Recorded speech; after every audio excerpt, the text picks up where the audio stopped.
Kekaisaran Carolingian mulai runtuh tak lama setelah kematian Charlemagne pada tahun 814, dan kurang dari 30 tahun kemudian pada tahun 843 kekaisaran ini dibagi kepada cucu-cucunya menjadi tiga bagian utama.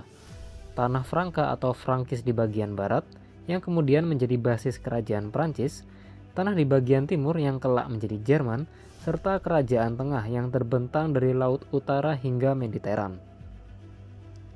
Wilayah kerajaan tengah menjadi titik perebutan yang tak henti-hentinya antara dua penguasa Franka yang lainnya dan ahli waris mereka. Pada saat yang sama, para bangsawan yang berkuasa semakin mendominasi wilayah lokal mereka ketika para penguasa Carolingia saling bertarung, dan serangan dari pihak luar ke berbagai penjuru dunia Carolingia semakin memperparah proses disintegrasi. Pada abad ke-9 dan ke-10, Eropa Barat dilanda gelombang invasi. Kaum Muslim menyerang pesisir selatan Eropa dan mengirim pasukan penyerang ke Prancis Selatan. Kemudian bangsa Magyar, sebuah bangsa dari Asia Barat, bergerak ke Eropa Tengah pada akhir abad ke-9 dan menetap di dataran Hongaria, melancarkan serangan dari sana menuju Eropa Barat. Setelah akhirnya dikalahkan pada pertempuran Lechfeld di Jerman pada tahun 955, bangsa Magyar memeluk agama Kristen, menetap dan mendirikan kerajaan Hongaria. Serangan yang paling luas pada masa itu datang dari orang-orang utara atau Norsemen dari Skandinavia yang juga dikenal sebagai Viking. Bangsa Viking adalah para pejuang yang gemar berpetualang dan mencari harta rampasan perang serta jalur perdagangan baru yang mungkin telah memicu mereka untuk menginvasi wilayah-wilayah lain di Eropa. Kapal-kapal Viking adalah yang terbaik pada masa itu. Panjang dan ramping dengan lekukan melengkung yang diukir dengan indah, kapal naga Viking masing-masing dapat mengangkut sekitar 50 orang. Lunas kapal atau bagian bawah kapal mereka yang dangkal memungkinkan mereka untuk berlayar di sungai-sungai Eropa dan menyerang tempat-tempat yang berada di pedalaman. Pada abad ke-9, bangsa Viking menyerang desa-desa dan kota-kota, menghancurkan gereja-gereja, dan dengan mudah mengalahkan pasukan-pasukan kecil setempat. Serangan-serangan Viking sangat menakutkan, dan banyak pendeta yang menyerukan kepada jemaatnya untuk mengubah perilaku mereka atau bertaubat, dan meredakan kemarahan Tuhan untuk mencegah serangan-serangan tersebut. Pada pertengahan abad ke-9, bangsa Norsemen mulai membangun pemukiman musim dingin di berbagai daerah di Eropa. Pada tahun 850, kelompok-kelompok dari Norwegia telah menetap di Irlandia, dan orang Denmark mulai menduduki Inggris Timur Laut pada tahun 878. Dimulai pada tahun 911, penguasa tanah Franka Barat memberikan satu kelompok Viking tanah di muara sungai Seine, sebuah wilayah yang kemudian dikenal sebagai Normandia.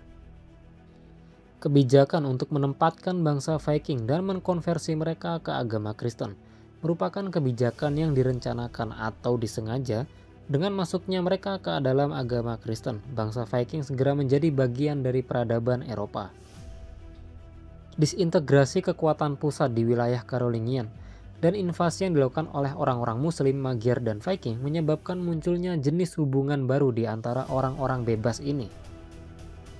Ketika pemerintah tidak lagi mampu mempertahankan wilayahnya, maka menjadi penting untuk menemukan seorang penguasa yang kuat yang dapat memberikan perlindungan yang ditukarkan dengan imbalan pengabdian.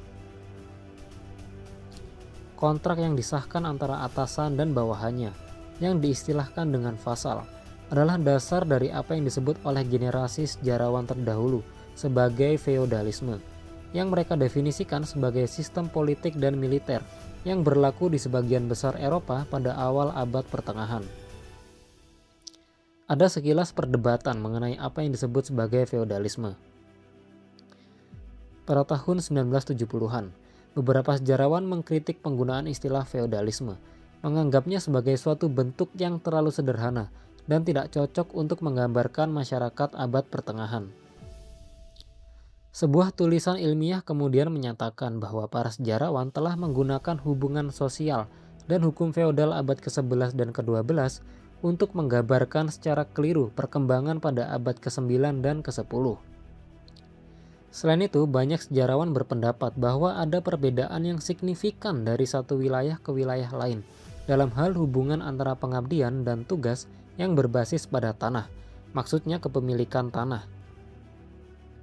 Bagi banyak sejarawan saat ini, feodalisme tidak pernah menjadi sebuah sistem yang kohesif, dan mereka lebih memilih untuk menghindari penggunaan istilah tersebut. Dengan runtuhnya pemerintahan kerajaan, para bangsawan yang berkuasa mengambil alih kendali atas tanah yang luas di banyak bagian di Eropa Barat.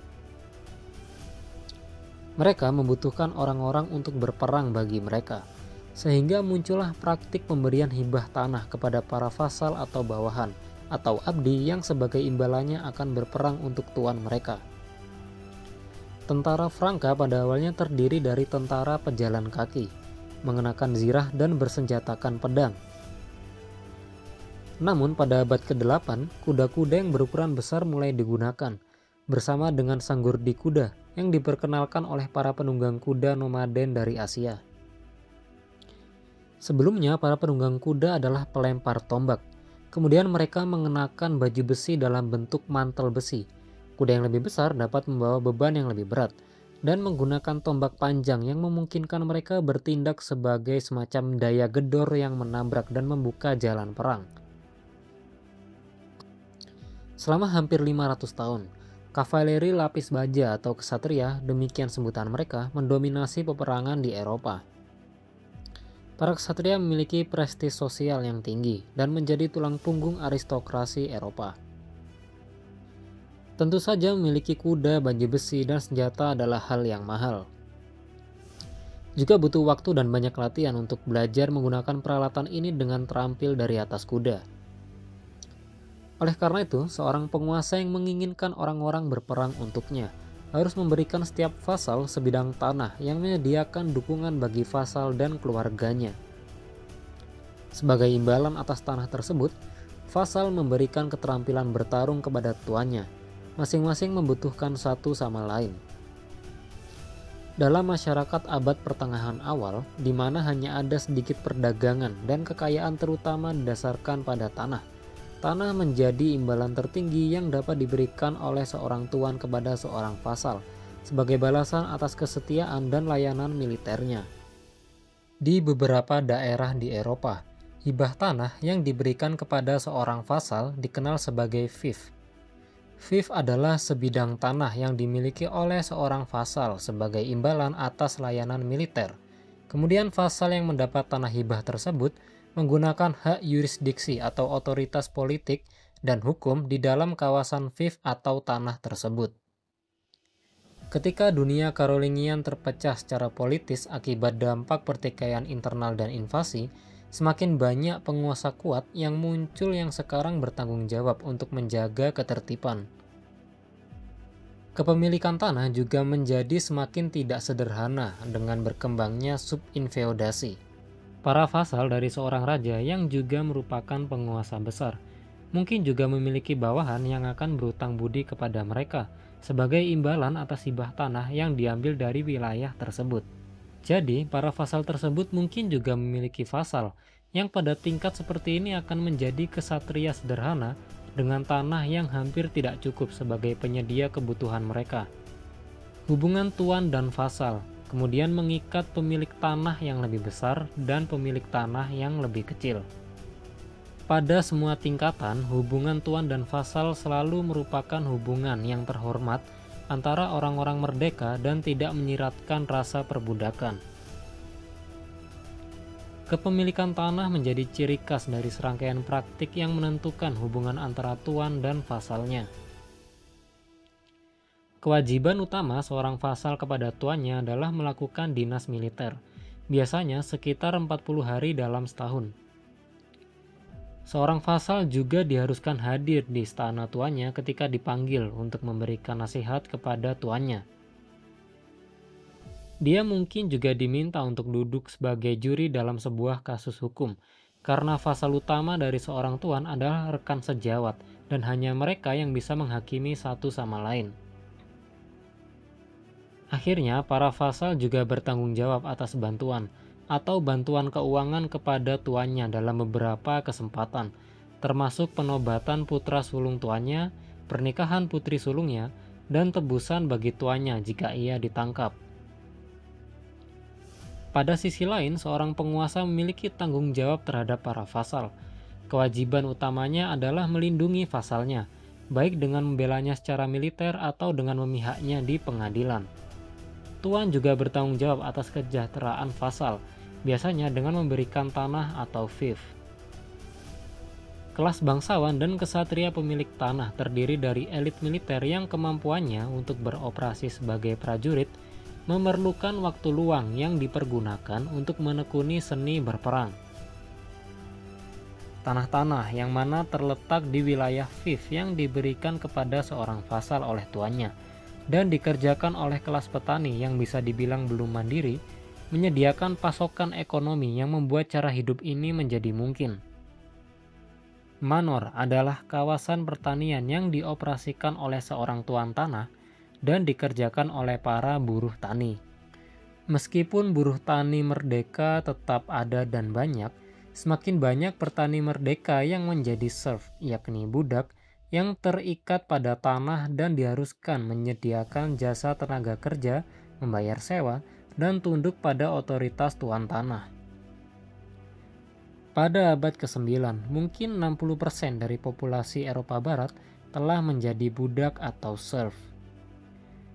Jasa tenaga kerja melibatkan pengerjaan demesne atau domain, milik tuan tanah, yaitu tanah yang dikuasai oleh tuan tanah, yang mungkin terdiri dari sepertiga hingga setengah dari tanah yang dibudidayakan yang tersebar di seluruh kawasan manor. Sisanya atau sisa wilayah tanah akan digunakan oleh para buruh tani untuk mereka sendiri. Membangun lumbung dan menggali parit juga merupakan bagian dari layanan tenaga kerja buruh tani.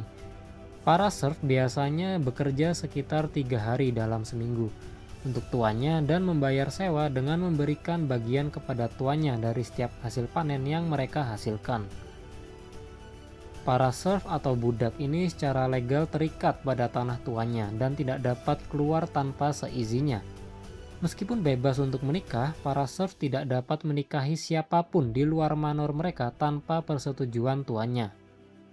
Selain itu, para tuan kadang-kadang menggunakan hak publik atau otoritas politik di tanah mereka, yang memberi mereka hak untuk mengadili petani di pengadilan mereka sendiri.